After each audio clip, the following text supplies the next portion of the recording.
चांद के दक्षिणी ध्रुव पर ऐसा क्या है जिसे पाना चाहते हैं दुनिया के कई बड़े देश? क्यों यहाँ चुनौतीपूर्ण थी लैंडिंग? चांद पर सॉफ्ट लैंडिंग करके भारत ने इतिहास रच दिया है। अमेरिका समेत दूसरे देश यहाँ पर पहुँचने की तैयारी में लगे हैं। यह इलाका इतना रहस्यमय और खास क्यों है? नासा समेत कई दूसरी स्पेस एजेंसियां इसकी वजह भी बताई है, तो जानिए इसकी पूरी वजह। चांद के दक्षिणी ध्रुव पर सॉफ्ट लैंडिंग करके चंद्रयान 3 ने इतिहास रच दिया है।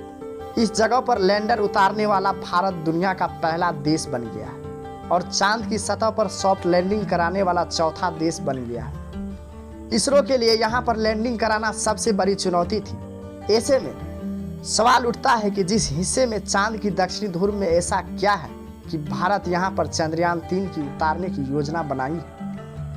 अमेरिका समेत दूसरे देश यहाँ पर पहुँचने की तैयारी में लगे हैं। यह इलाका इतना रहस्यमय और खास क्यों है? नासा समेत कई दूसरी स्पेस एजेंसियों ने इसकी वजह भी बताई है।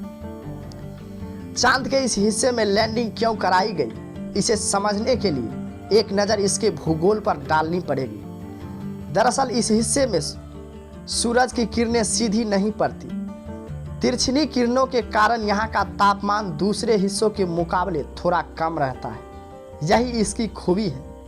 इसी खूबी के कारण यहाँ पर प्राकृतिक खजाना यानी कई ऐसी चीजें पाए जाने की संभावना है जो इसके दूसरे हिस्से में नहीं मिल सकता। क्यों खास है चांद की दक्षिणी ध्रुव? चांद से जुड़ी रिसर्च बताते हैं कि दक्षिणी ध्रुव का तापमान कम होने के कारण यहाँ पर पानी और खनिज मिल सकते हैं। अमेरिकी स्पेस एजेंसी नासा ने ऑर्बिटर के आधार पर किए गए परीक्षण में पाया था कि चांद के इस हिस्से के आसपास बर्फ है। इसके अलावा कई तरह के प्राकृतिक संसाधन भी हो सकते हैं। हाइड्रोजन और बर्फ की मौजूदगी बताई गई। 1998 में नासा ने वहां पर हाइड्रोजन होने की मुहर लगाई थी। चांद के दक्षिणी हिस्से में पहाड़ और गड्ढे यानी क्रेटर्स हैं।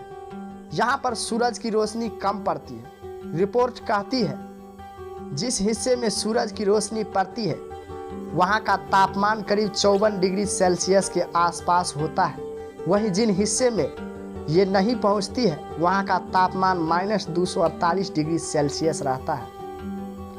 नासा का कहना है कि कई क्रेटर्स ऐसे हैं जो करोड़ों साल से अंधेरे में है। इसका मतलब यह बिल्कुल नहीं है कि दक्षिणी ध्रुव अंधेरे में डूबा रहता है, लेकिन यहाँ के कई हिस्सों में सूरज की रोशनी का सीधा और तेज असर नहीं दिखता है। नतीजा यहाँ पर बर्फ, हाइड्रोजन और दूसरे अहम खनिज तत्वों की मौजूदगी ज़्यादा हो सकती है। कई रहस्य खुलेंगे। नासा का कहना है यहाँ पर पानी या बर्फ मिलने पर यहाँ पर पता लगाया जा सकेगा कि ये दोनों ही चीज़ें सौरमंडल में कैसे घूम रही है। ठीक वैसे ही जैसे धरती के ध्रुवीय क्षेत्रों से पता चला कि पिछले हजारों सालों से यहाँ की जलवायु और वातावरण किस तरह से विकसित हुआ।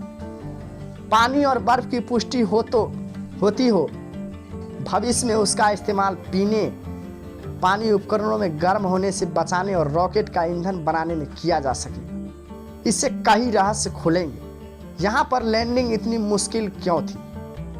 चांद धरती से जैसा दिखता है असल में वो वैसा है नहीं। चांद पर बड़े बड़े गड्ढे यानी क्रेटर्स हैं, जिसके कारण है वहाँ पर लैंडर को उतारना मुश्किल है। इसी मुश्किल को समझते हुए इसरो ने चंद्रयान 3 को इस तरह से तैयार किया कि लैंडिंग आसान हो सके। इसके navigation system, flight dynamics, speed system समेत कई चीज़ों पर काम किया।